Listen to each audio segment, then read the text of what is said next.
I am so excited. My paramotor is here. I've been waiting for my paramotor. So jazzed. It's a big day for me. I thought about opening up this vlog with just me in like footy pajamas coming down the stairs like it was Christmas morning and I was 6 years old. Ready, set, go. But I don't have any footy pajamas and that makes it hard to get that done. But the FedEx guy dropped the paramotor off on my front porch.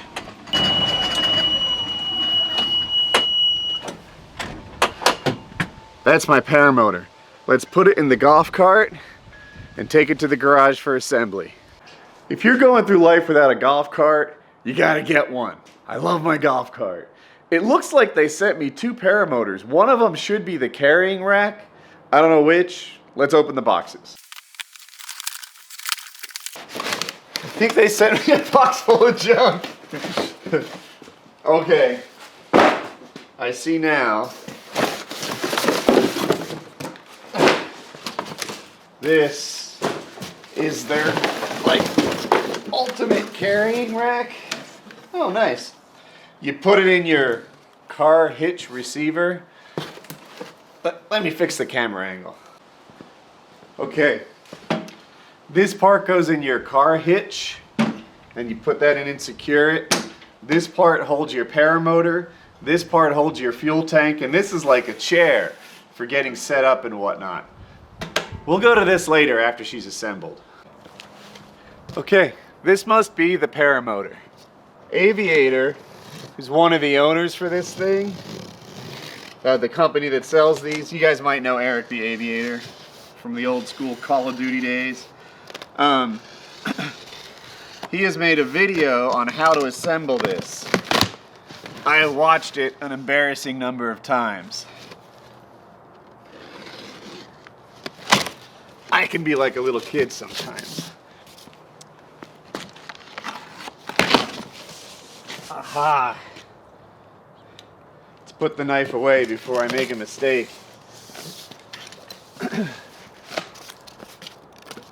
Okay, this would be...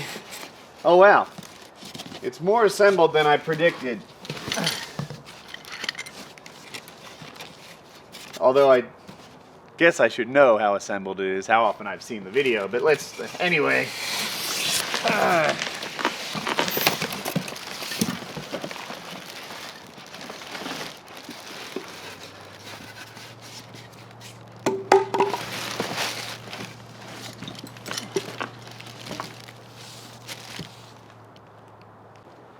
All right, so that was the paramotor.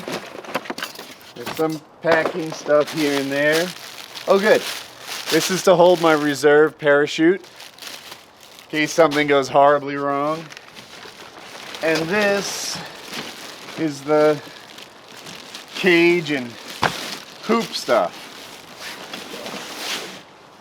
I pretty much never disassemble my paramotor and bring it in like broken down form, but I guess it's nice to have this just in case. I will definitely need what's inside. Okay. Unless I'm mistaken, that's it for the box.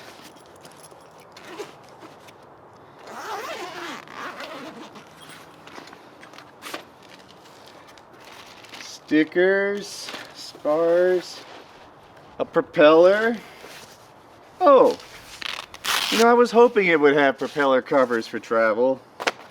And then this is like the cage hoop thing. All right, I'm gonna take a minute, inventory, figure out my next step.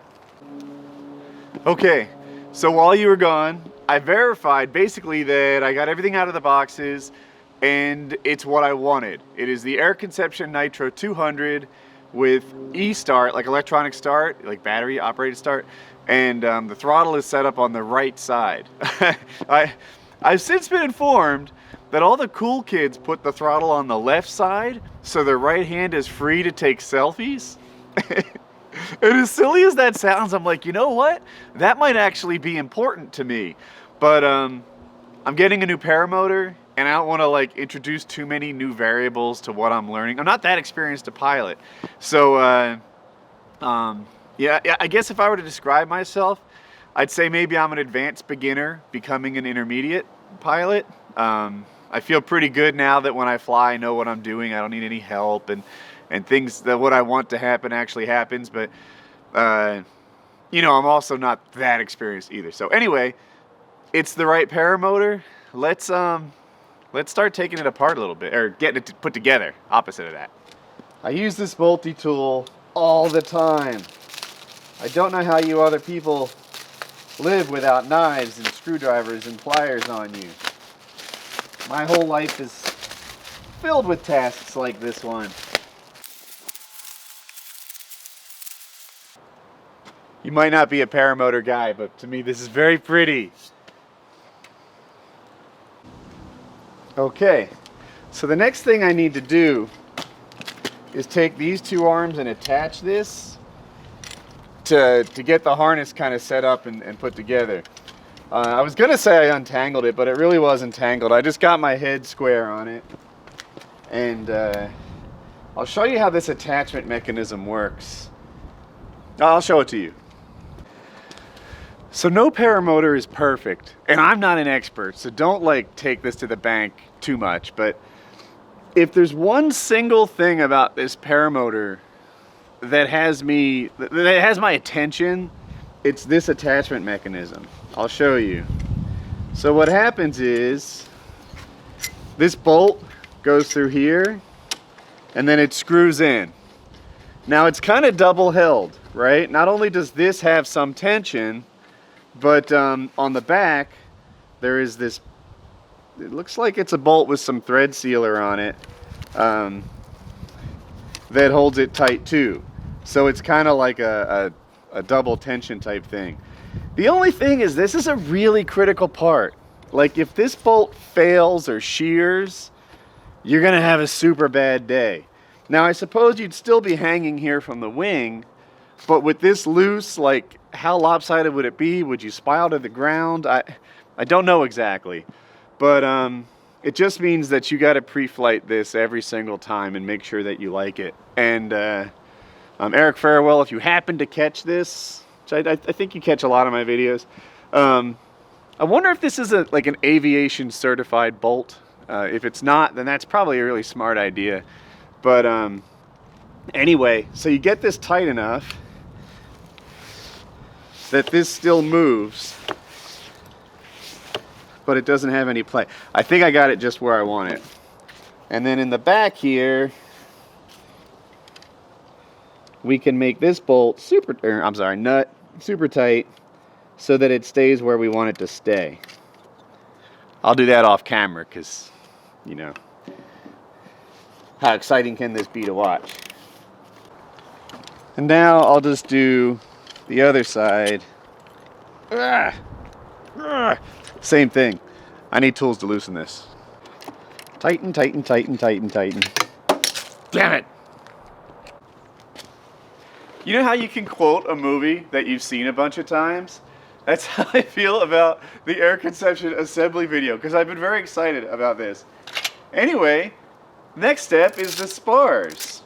Oh, by the way, you might think that this Velcro is just for packing, but it's actually part of the paramotor, so save that. Put it aside for later. There's 6 spars. Long, medium, and short. The long ones go on top, the mediums go on the bottom, and I think the shorts go in the middle. God, I hope I have that right. Let's do it. These things are like shockingly light.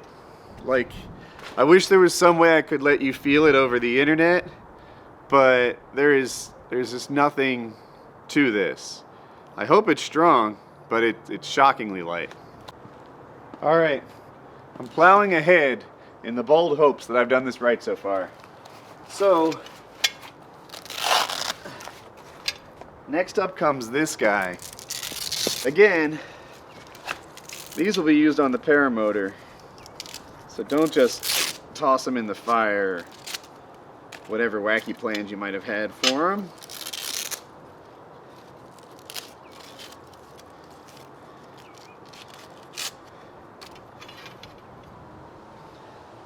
untangle. It's not really tangled, but ooh, well, now it might be. Let's sort this out in my head.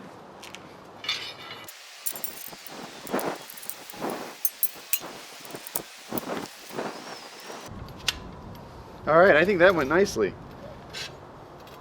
Let's try and put it on the paramotor.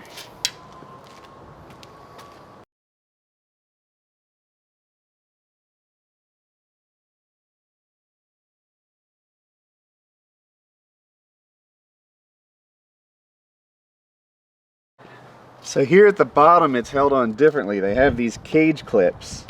And in their video they didn't really show how they work, but fighting a little bit.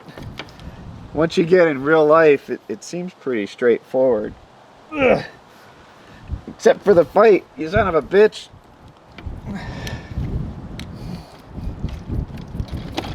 Got it. And then I think this will just push on. There. I'll do the other side.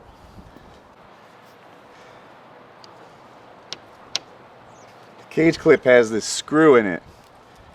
You just kind of put it into the spot and it holds.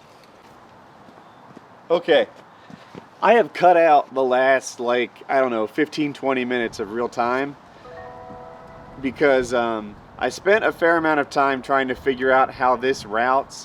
One, I had this tangled a little bit. And two, I guess I just expected this to be a little more full, you know. I knew there was a gap here, but whatever. I think the best way to route it is to put it under this bar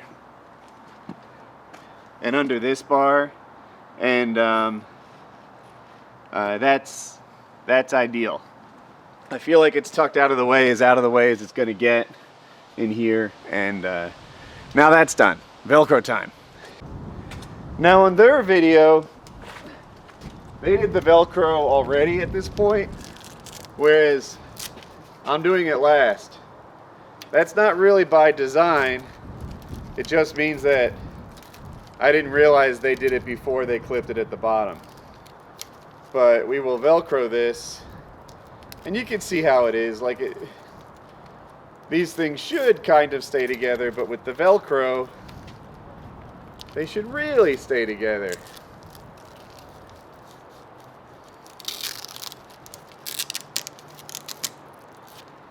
And I'm trying to do a nice professional job. Like I said, I don't tend to take my paramotor apart very often. So if I do it right, it should more or less stay right. There. It's like 80% done. On a side note, can you believe the sunsets we've been having here lately? God. I don't think the camera's making it as amazing as it really is. This is incredible. Although it's windy, so it doesn't bother me at all that I missed my flight window in terms of sunset, because I would have been like oh, what's her name? Janice? The lady in The Wizard of Oz on the bicycle who turns into the Wicked Witch. I would have been her had I been trying to paramotor in today's wind. But let's get back to assembly. Okay, so it started to rain outside and it was getting dark anyway, so you'll have to forgive the unprofessional backdrop and lighting. Time to put the prop on. One, this thing is really light and spinny compared to what I'm used to on my Fresh Breeze. I can only guess that means these things operate at higher RPM, whereas the Fresh Breeze turned like a bigger prop and it might just get like the same amount of thrust at lower RPM. I don't know. I'm not really well, I guess I am an engineer, but I'm not that kind of engineer, so I don't really know what's better. But another thing, Marco, who taught me how to fly, told me a surprising amount of people, did I just say this? Put these things together incorrectly. I don't even know how they do it, but I guess like that. But pro tip, if you get the stickers right, you can't mess up. It's that simple. So we're going to put this guy here, that guy there, and then it's possible that these bolts can be fighters as they work their way through the prop for the first time. Although so far so good. There. And it goes on like you do the lug nuts on a tire. If you don't know how to do that, I'll show you. All right, these things are only hand tight. You can probably see that. And the object when you tighten these things is to go across. So you see how I did the top one and then the bottom one? Next, I'll just go one over from the top. And I'm not getting them super tight, I'm just getting them snug, and then I'll go across. And then back to where we were, one over. And then across. And the object is to make it so, like if you were to just like go around like this, then this side may tend to flip up like that. And then when you tighten that side, it might just never be equally torqued. So you go there, there, there. Or if you were to start here, you do this one, then here, then there, then there. Just go across and then work one over from where you started. Go across, work one over from where you started. So, I forgot it's not clutched. We'll tighten this guy a little more, go across. Tighten this guy a little more, go across. Tighten this guy a little more, go across. And this will probably be the last time I do it. Tighten it more, tighten it more, tighten it more, tighten it more. That should be pretty good. I'm going to check this later, off camera. I think we're coming down the home stretch here. It's part of standard paramotor assembly anyway. This is a crush ring, which means that the first time you tighten it, you have to smash that properly for it to work right. I hate doing it. I don't feel like I'm an expert in the feel of what smashing a crush ring should feel like. This is an aluminum head. God, that's as hard as I want to get it. God, I hope I have it right. Next task. So these paramotors get adjusted, like this hang point gets adjusted based on how heavy you are.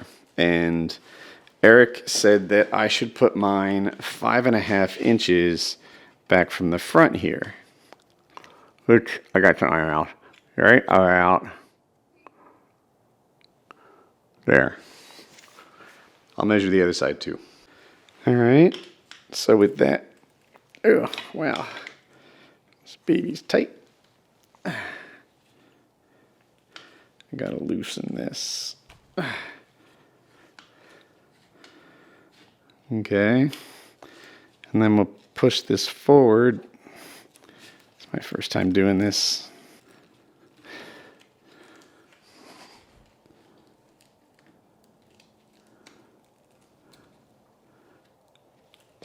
Almost there.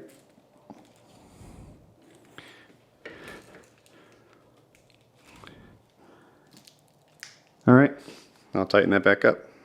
All right, so off camera, I did the other side, so they should match now. And what that does is it determines your lean angle. I think there's a term for it. And you know, maybe when you're hanging by your wing, you want to be, you know, sort of angled like this a little bit. And if it's wrong, you could angle this way and be pushing yourself down like out of the sky. Or you could be leaning this way. And if you lean that way, you can twist like maybe you did as a kid on a swing set. So you got to get it just right. At some point, I'll hang it from the rafters and see what I look like before I fly. But we have our starting point. All right. From the what could possibly go wrong files, we're going to try and hang check my new paramotor. So we've got these ratchet straps here, and I need to kind of hook into them. Oh yeah, I'm totally not about to die.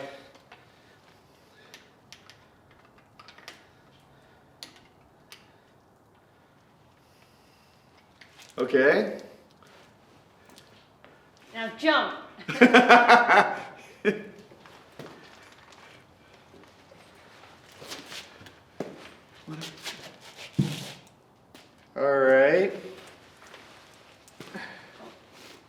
scared.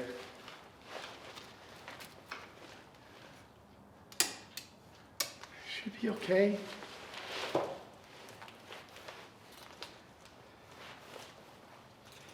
Now, do you want me to push you? Say we. Just This pump your actually legs, feels honey. about right. Pump your legs. You just pump my leg, teaching me to swing. And then you would pull those or loosen them. I didn't buckle all in. I should buckle all in. I might do that off camera. But anyway, this is the hang check. Off camera, I'm gonna have Jackie take pictures of me from the side, and I'm gonna see my angle and make sure that I'm happy with it. And we'll check this out. But yeah, you witnessed my hang test. So sketchy. Be careful. Like, I joked about swinging. Don't do that. All right. I'm laughing because the video on how to put this thing together is 17 minutes long. And I'm at like 2 hours, 40 minutes so far. Now, I guess I did eat dinner in the meantime, but still, way more than 17 minutes.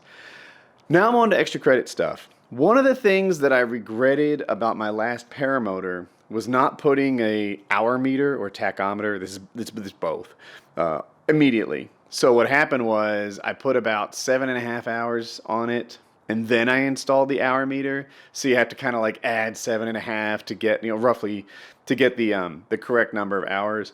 This one, never been turned on. I'm going to install this thing immediately so that the hour meter is always accurate. I'll show you how. So it was tempting to put it here.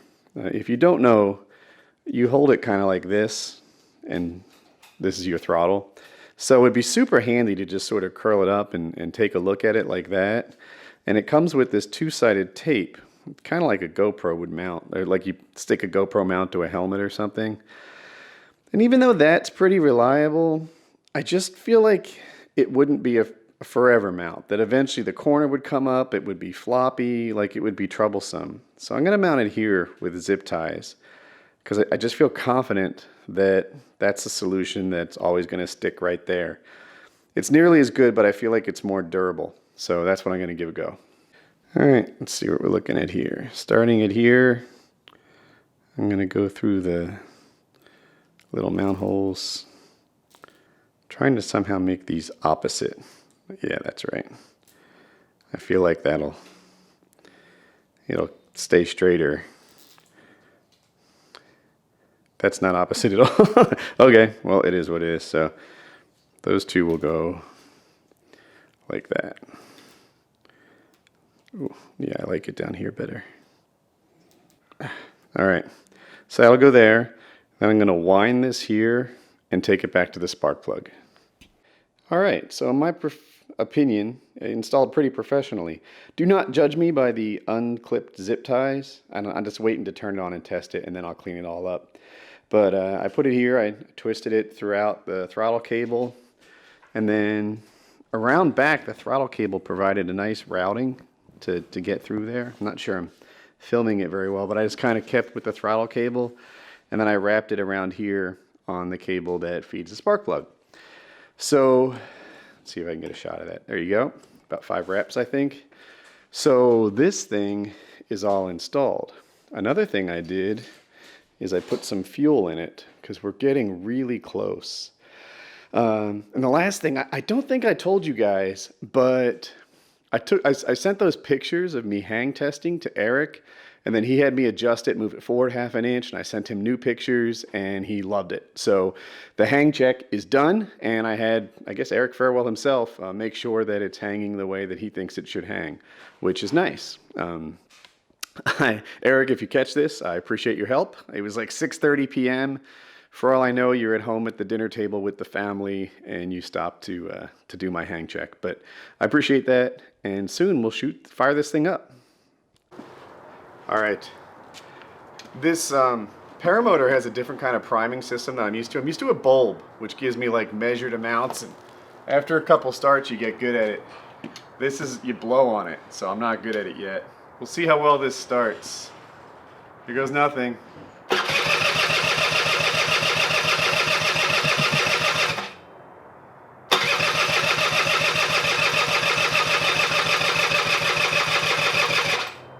I may have flooded it. I blew on it a lot. I don't know.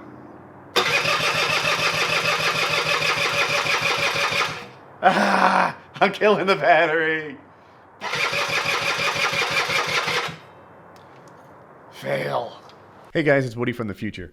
I decided to do a voiceover here instead of going with the frustration that I had last night. There are some F-bombs that I'm cutting out. Basically what happened was the power supply with the charger didn't work. So I hunted around the house, plugged mine in, and it did work. But at the time, my headspace just wasn't right because I was so excited about this and I was on such a high that the fall was that much further because it didn't start. And it didn't start because I flooded it. Now, it's just the next day and I've already figured out how to prime it pretty well and it starts like perfectly. And Eric is sending me a new power supply and I'm going to be in good shape. So, yeah, I'm just trying to be like sort of open and honest on my review here. It came with a bad power supply and he's going to make it right. And that's really about the whole story. He sat on the phone with me and we like swapped spark plugs and he started teaching me about priming and we were timing it and he'd listen to it start or not on the phone. And he just really walked me through it all and gave me the support that I needed to get on top of this thing. But yeah, I'm still waiting on this overnighted part, but it will be soon. All right, so this is going to be the end of the vlog. I will start it so you guys get to see that. I intend to do some voiceover work, so I don't know what I'm going to say yet, because I'll do that tomorrow. The only real bump in the road that I ran into was one, I'm inexperienced with the blow primer thing, and it's funny because I have this para friend, the para Tim, and he has an Air Conception 130 that also has the blow primer, and he was like, "Man, aren't Paramotors like super hard to start?" And we're both like, "No, like they're easy, like usually first or second pull." And he's like, "Not mine." And he would just pull and pull and pull and pull. And then he developed expertise on how to use this blow primer. Like instead of squeezing a bulb, you just blow into the tank, pressurize it, and now his start's great. He just learned what to do. I still haven't learned what to do. But what I did have in is, while the batteries were charging, I guess it unflooded, you know, because motors do that. And I just came out here, pressed the button, and it started right up. So I'll demonstrate.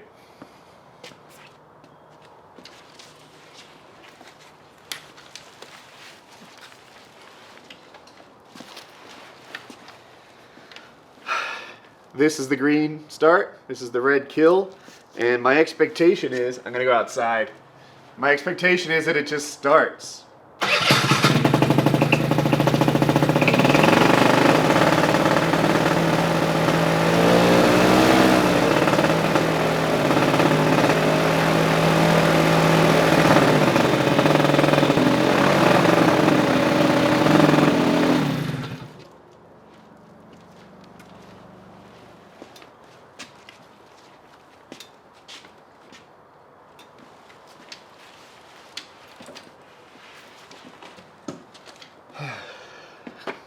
So there it is.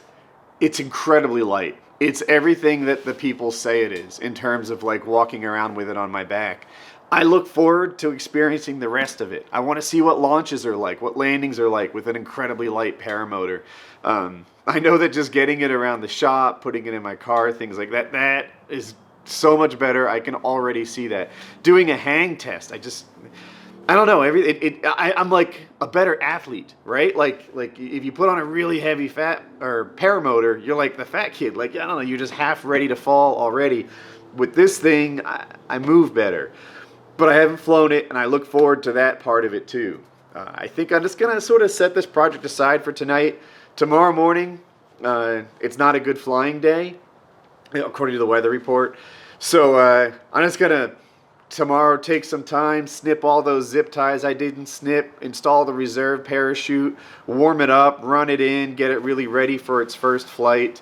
And then after that, it'll be eligible to go. You know, it'll be ready for flying. Right now, it's not. Like, I'm supposed to give it some time. Anyway, thank you, Eric, for your support. Eric is, when I ran into some trouble, he's sort of gone above and beyond. He's like, I'm going to send you this, I'm going to send you that, I'm going to make this right. I feel so terrible that your first experience wasn't a fantastic one. And, like, I guess, you know what? Like, if I knew how to prime it well, it would have just started right away. I wouldn't have even worn down a battery.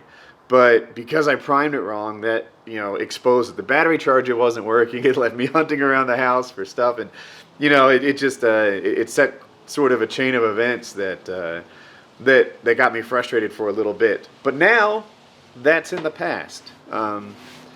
It's working. Now I can't wait to fly it, and then I really can't wait to come back at like 20 hours and say, aha! 20 hours and I've hardly done any maintenance to it. Just the regular stuff.